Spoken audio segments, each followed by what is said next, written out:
জাতীয় নাগরিক পার্টির নেতা সারোয়ার তুষারের সঙ্গে কথোপকথন ফাঁসের পর আলোচনার কেন্দ্রে উঠে এসেছেন অভিনেত্রী নীলা ইসরাফিল। এই ঘটনার জেরে অনেকেই তাকে সোশ্যাল মিডিয়ায় আওয়ামী এজেন্ট বলে আক্রমণ করছেন। তবে এবার নিজেই মুখ খুললেন নীলা, রীতিমতো কড়া বার্তা দিলেন সমালোচকদের উদ্দেশ্যে।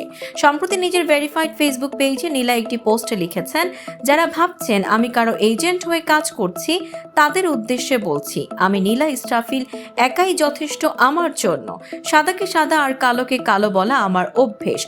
সচেতন নাগরিক হিসেবে এটা আমার দায়িত্ব। তিনি আরও লেখেন, অতএব অহেতুক আমাকে কুৎসিত ট্যাগ দেওয়া থেকে বিরত থাকুন।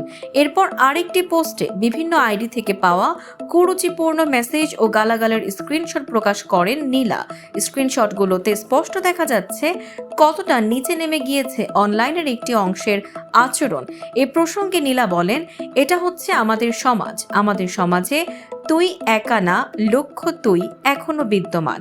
এদের যদি উচ্ছেদ করতে চান তাহলে সবাইকে নিজ নিজ জায়গা থেকে সচেতন হতে হবে, প্রতিবাদ করতে হবে।